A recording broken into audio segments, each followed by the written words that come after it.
what have you found a critically important thing for people to do to one, create a habit, but then stick to the habit? I think one of the areas in the popular psychology world that has the most misunderstandings behind it is actually the habit realm.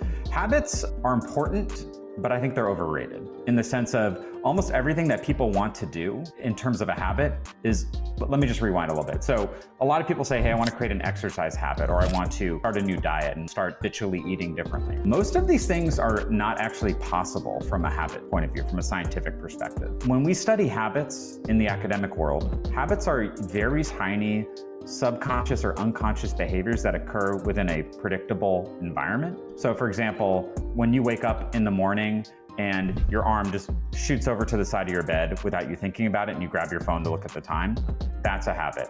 Entering a room and flicking a light switch, that's a habit.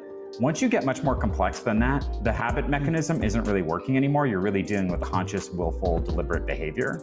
So for example, exercise, it's so uncomfortable. Our bodies dislike it so much. And the whole point of exercise is to push yourself to the edge of your limits so that you actually kind of tear muscle tissue or stress your cardiovascular system, and so that you get better. It requires a lot of willpower, effort. It requires you to push through the 10 or 20 or 30 times that you want to stop. That by definition is a very conscious behavior.